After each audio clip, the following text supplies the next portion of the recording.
And it occurred to me that, there are meme stocks, but actually every stock is a meme, right? Like, why does anything have value? And the answer is because human brains in aggregate think it has value, right? So enough human brains are like, that thing, has value. This pop top is worth $1 trillion.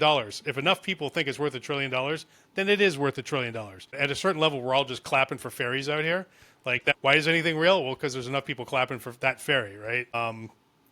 That goes for dollars, that goes for Bitcoin, that goes for gold, and it goes for stocks, right? So people are like, well, there's fundamentals behind stocks, like, there's Fibonacci's and blah, blah, blah.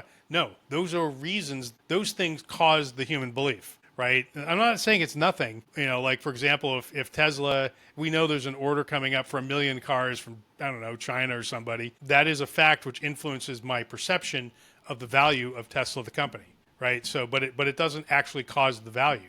Right, it influences my perception. That's really how it works, right? So, in a certain sense, all stocks are meme coins for companies. Unless I'm getting dividends off of it, and there's something sort of more tangible to it, it's just a meme coin for that company. I think so. I'm sort of two minds about it. I guess is probably where I'm ending up on this. But I do think the subnet should provide some benefit above and beyond just being a meme coin for that particular subnet. It could be that the subnet token is the token you need to use. It's the utility token for that particular AI, right?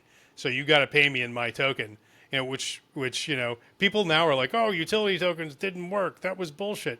Well, it didn't work because Gary Gensler attacked everybody who did it, right? So evolutionary pressure killed off that whole subgenre of crypto, of the utility token, but the idea is completely has merit. It's exactly what the United States did with the dollar when they unhooked it from gold in 1973, and then hooked it up to Saudi Arabia. The petrodollar, right? You had to have dollars to buy Saudi Arabian oil. So what was the dollar in that case? Well, the United States dollar was a utility token for the Saudi oil app.